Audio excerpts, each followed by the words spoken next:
Guys अगर आपका gate में कम स्कोर भी है तो भी आप आईआईएम कलकत्ता में एडमिशन ले सकते हो through the PhD programme. IIM Calcutta ने पीएचडी एडमिशंस का ब्राउचर रिलीज किया है जहां पे बहुत खास बातें हैं। मैं वीडियो की शुरुआत में आपको कुछ खास बातें बता देता हूँ। पहली बात तो ये एक अच्छी अपॉर्चुनिटी होती है जिनका गेट स्कोर कम होता है।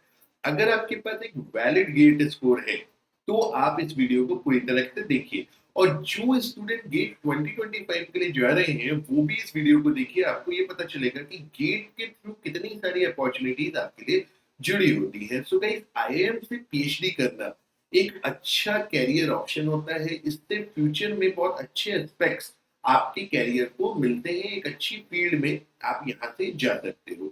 लो गेट स्कोरर्स यहाँ पे एलिजिबल या ज्यादा इंटरेस्टेड होते हैं मुझे कहना चाहिए, क्योंकि जिनका गेट में अच्छा स्कोर होता है वो या तो पीएसयू निकल जाते हैं या आईआईटी आईएससी से जाकर के एमटेक कर लेते हैं टेक्निकल फील्ड में। सो गाइस आज की इस वीडियो में हम देखेंगे कि आईआईएम कलकत्ता में एडमिशन अगर आपको पीएचडी में लेना है तो उसके पीछे क्या प्रक्रिया है, क्या ब्राउचर है, क्या तरीका हो सकता है। आज की वीडियो में हम इसके बारे में बात करेंगे। So guys welcome to Acumen GATE Academy. मेरा नाम है डॉक्टर उमा शंकर त्रिपाठी। चलते हैं आईएम की खूबसूरत वेबसाइट पे। तो ये आईएम की वेबसाइट आप देख पा रहे हैं। अगर आप आईएम कलकत्ता की वेबसाइट पे जाएंगे तो आपको कुछ इस तरीके की वेबसाइट नजर आएगी। तो भाई मैं सीधा एडमिशन ब्राउचर पे आता हूँ। तो doctoral PhD programme at the Indian Institute of Management IIM Calcutta. तो एलिजिबिलिटी क्या है, एलिजिबिलिटी देख लेते हैं। तो देखिए आपका मतलब इससे है BTech 4 year degree with 6.5 CGPA और इक्विवेलेंट, यानी लगभग 65% के ऊपर अगर आपका बीटेक है। 6.5 सीजीपीए अगर आपके बीटेक में है तो आप इसमें भर सकते हैं। अब फाइनेंशियल एड देखिए। नो ट्यूशन फीस चार्ज, मतलब ट्यूशन फीस आपकी नहीं लगेगी। इस स्टाइपेंड आपको मिलेगा, कितना मिलेगा? 37,000, ये स्टैंडर्ड है। गेट क्वालिफाई करने के बाद अगर आप पीएचडी करने जाते हैं तो आपको 37,000 रुपीज आपको स्टाइपेंड मिलता है। स्टूडेंट डेवलपमेंट सपोर्ट मतलब कुछ पैसा रिसर्च ग्रांट वगैरह के टाइम पे आपको मिलेगा। Computer grant support for field work, मतलब आप कहीं कॉन्फ्रेंस वगैरह के लिए जाना चाहते हैं या कोई आपको अपने रिसर्च से संबंधित कुछ फील्ड में काम करना है तो उसका भी आपको यहाँ पे सपोर्ट मिलेगा। ठीक है। So teaching assistantship, support to attend international conference, doctoral student are usually provided accommodation in the campus on payment. जैसे मैंने आपको कहा था गाइस यहाँ पे आपको ट्यूशन फीस नहीं लगेगी, लेकिन अगर आप हॉस्टल में रहना चाहते हैं, हॉस्टल फैसिलिटी अवेल करना चाहते हैं तो वहां पे आपको हॉस्टल का पैसा देना पड़ेगा। यहाँ पे आईआईटी और आईएम में मैरिड एकोमोडेशन भी होते हैं, तो कहीं अगर आपने शादी वगैरह भी कर ली है तो भी आप यहाँ पे जाकर के मैरिड एकोमोडेशन अवेल कर सकते हैं। मोस्टली पीएचडी स्टूडेंट्स को एकोमोडेशन हॉस्टल आसानी से मिल जाता है। अब कौन कौन सी फील्ड में आप गेट के थ्रू एडमिशन ले सकते हैं? तो देखिए इकोनॉमिक्स, यहाँ पे गेट आपको इकोनॉमिक्स में देना होता है, तो गेट इकोनॉमिक्स में बहुत कम लोग देते हैं, तो चलिए इसको छोड़िए। फाइनेंस एंड कंट्रोल में गेट स्टूडेंट्स एलिजिबल नहीं होते हैं। ह्यूमन रिसोर्स मैनेजमेंट में भी गेट स्टूडेंट्स एलिजिबल नहीं होते। अब यहाँ पे आता है मैनेजमेंट इंफॉर्मेशन सिस्टम। यहाँ देखिए आप गेट इन एनी डिसिप्लिन, यानी आपने किसी भी ब्रांच में अगर गेट का पेपर क्वालिफाई किया है तो आप इस ब्रांच में पीएचडी कर सकते हो। मार्केटिंग में भी कर सकते हो, ऑपरेशन मैनेजमेंट में आप नहीं कर सकते। ऑर्गेनाइजेशनल बिहेवियर में आप कर सकते हो गेट इन एनी डिसिप्लिन से।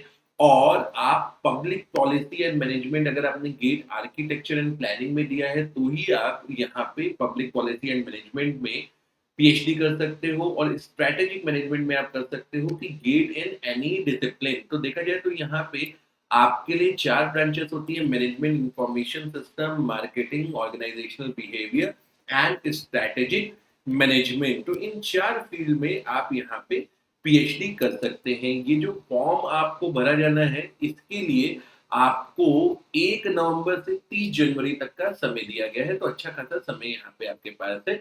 और आपको यहाँ पे एप्लीकेशन फीस भरनी है 2,000 रुपए अगर आप जनरल कैटेगरी के हैं, और अगर आप रिजर्व कैटेगरी के हैं तो आपको 1,000 रुपए का एडमिशन फीस यहाँ पे गैस जमा करना होगा। ओके। सो गैस ये था आपका पीएचडी प्रोग्राम आईएम कोलकाता में डिटेल। सो गैस देखिए इंपॉर्टेंट बात, खास बात यहाँ पे क्या है। सबसे पहले तो अगर आप गेट क्वालिफाई करते हैं तो आप आईआईएम में भी एडमिशन ले सकते हो थ्रू पीएचडी। कुछ आईआईएम में ये एफपीएम के नाम से भी जाना जाता है, फेलोशिप प्रोग्राम इन मैनेजमेंट के नाम से भी जाना जाता है, जो पीएचडी के इक्विवेलेंट होता है। दूसरी बात, आप ये जानना चाहते होंगे कि सर अगर हमने इस फील्ड में पीएचडी कर लिया तो उसके आगे क्या? सो पीएचडी करने के बाद आप नॉर्मली रिसर्च रोल्स में अच्छी ऑर्गेनाइजेशंस में जाते हैं। मैं खुद पीएचडी हूँ आईआईटी रुड़की से, मेरे बहुत सारे कलीग्स उस टाइम पे आईआईएम या आईआईटीज में भी मैनेजमेंट की फील्ड से पीएचडी या मास्टर्स वगैरह करते हैं, तो भाई उनका करियर कहाँ जाता है? वो किसी रिसर्च फर्म में रिसर्च एनालिस्ट टाइप की जो जॉब्स होती हैं, डाटा एनालिस्ट टाइप की जो जॉब होती है, वहां कंज्यूम होते हैं। अदरवाइज असिस्टेंट प्रोफेसरशिप के जो रोल्स होते हैं टॉप 20 स्कूल्स में, यानी जो बिजनेस स्कूल्स होते हैं, इवन आईआईएम में जो फैकल्टीज होते हैं वो खुद पीएचडी होते हैं in the field of management. So guys, field बहुत अच्छी है। ऐसा बिल्कुल नहीं है कि पीएचडी करने से कोई नुकसान होता है या आईएम से पीएचडी करने का कोई फायदा नहीं होगा। आईएम जैसे इंस्टीट्यूट में जब आप पढ़ते हैं तो वहां पे आपका ओवरऑल एक आपको डेवलपमेंट मिलता है और एक हैंडसम अमाउंट भी आजकल आपको पीएचडी के दौरान मिलता है। और खास बात ये है कि आपको बहुत लो गेट स्कोर पे मिलेगा। अगर मैं सीधी सादी सी बात करूं, अगर आपके 40 से 45 नंबर है गेट में, तो आप इसमें अप्लाई कर दीजिए, आपके ठीक ठाक चांसेस यहाँ पे बन जाएंगे। So guys, with this thank you very much, have a good day. I hope आप लोगों को वीडियो पसंद आया होगा। अगर आपको वीडियो पसंद आए तो चैनल को जरूर सब्सक्राइब करिएगा।